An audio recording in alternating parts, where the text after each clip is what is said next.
within 36 hours.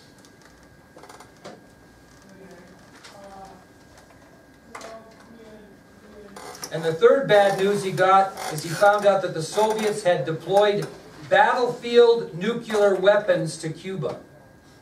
That the Soviet Union had deployed. What does that mean? Deployed. Sent. Okay, the Soviet Union had sent battlefield nuclear weapons to Cuba. And they were called frogs. Does anybody know what a frog is, actually? What kind of a nuclear weapon it is? If you did, I'd be really impressed. It's actually what's called a short-range tactical nuclear weapon that would be used on American troops when they invaded.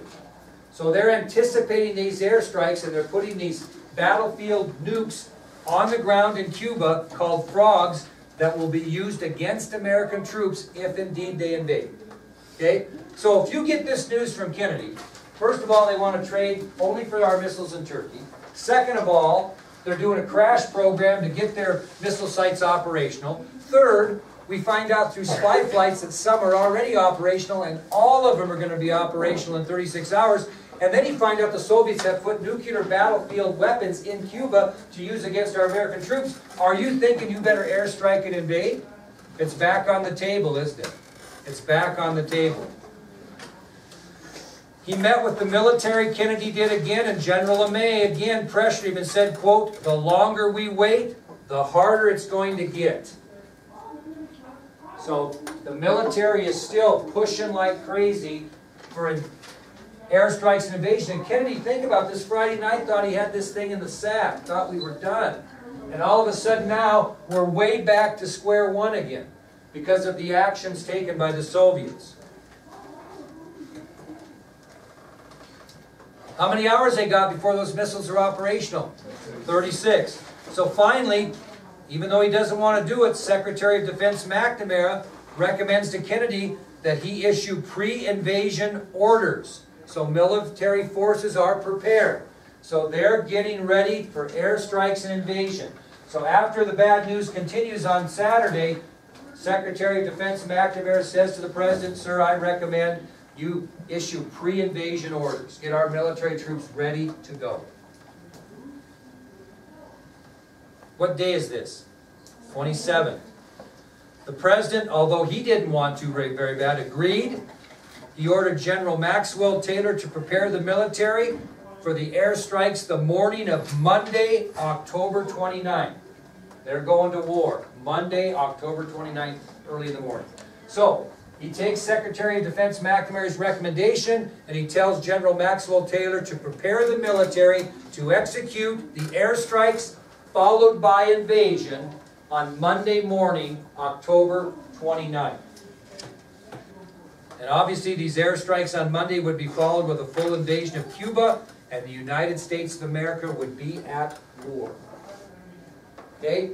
We are at serious timing. Now, what else are they going to need if they're going to invade Monday morning with airstrikes and invasion? They're going to need further what? Photographs, because these they're going to have to get exact targets because these pilots on Monday need the information so they can target where they're going to hit. So, pre-invasion orders by President Kennedy also required further U-2 flight missions. And the reason these missions were so crucial is it had to finalize the pilots' targets for the invasion, or for the airstrikes Monday morning. They target where they're hitting. So they need another low-level flight. Real low-level flight. So what does Kenneth O'Donnell do, kids?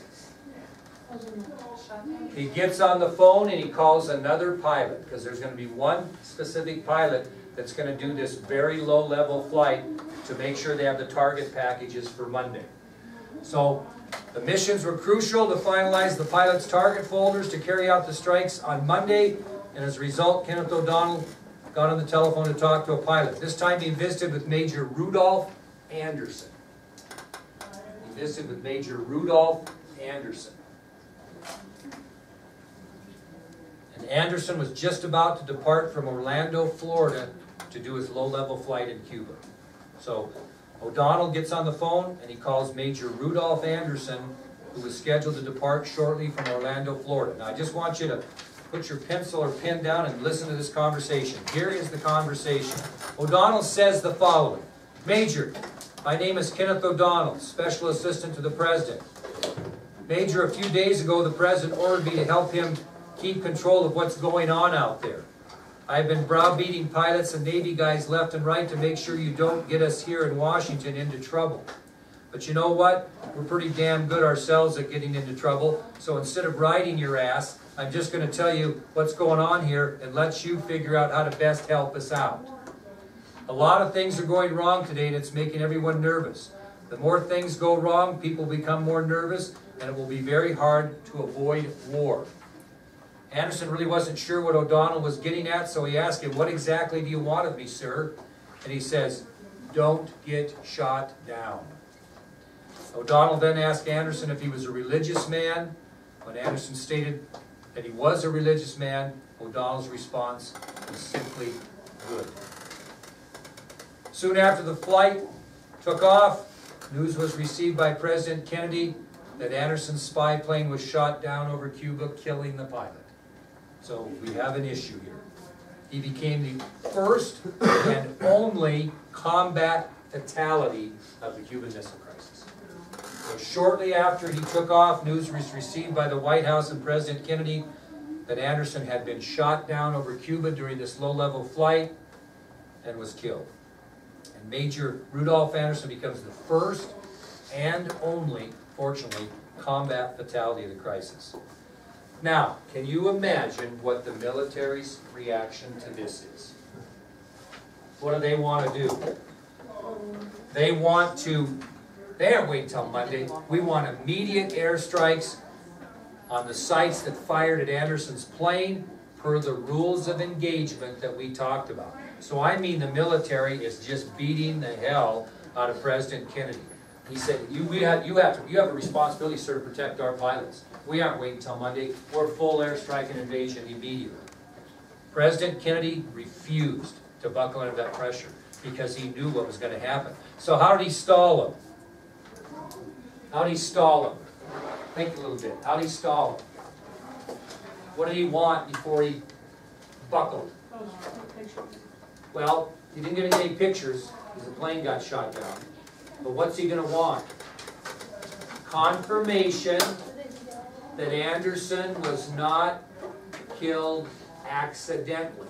Okay? He knows he isn't. He knows he got shot down, but he stalls for time by waiting for a confirmation that it wasn't Anderson, something he did that caused the accident. So he's stalling for time because does he have a responsibility as Commander-in-Chief to protect pilots? You're damn right he does. But he's not going to go to war yet. He's going to wait for confirmation that the launch by Cuba that killed Anderson was not accidental or that Anderson didn't do something that would have caused the crash. Now, LeMay, it was kind of interesting. LeMay, instead of getting really upset, actually got on Kennedy's side. He said to Kennedy that the military would wait until Monday to attack. He thought it'd be safe for his pilots anyway. So even as hardline as General LeMay was, he let Kennedy off the hook here a little bit. He kind of interjected when the military was getting after him and said, no, that's okay. We can wait until Monday morning to attack. It'll be safer for my pilots anyway. So, the bottom line is this, kids. XCOM has 36 hours or less to figure this thing out, or we're going to war Monday morning. And LeMay, the reason I think he backed the president is he didn't think the president had any way possible to stop this crisis. And so he said, that's fine. We'll wait till Monday morning, then we're going to kick hell out of the Cubans. That was his feeling. Well, these guys are tired. Have they been anywhere during these days? They haven't even been home. They've been staying in the White House the whole time. And so Kenneth O'Donnell leaves the White House for the first time in several days and goes to watch his son play in a football game. Because his son doesn't know what's going on. His family doesn't know what's going on. Deep down, they know we got a problem, but they don't know what's going on. So Kenneth O'Donnell leaves the White House and watches his son play a football game.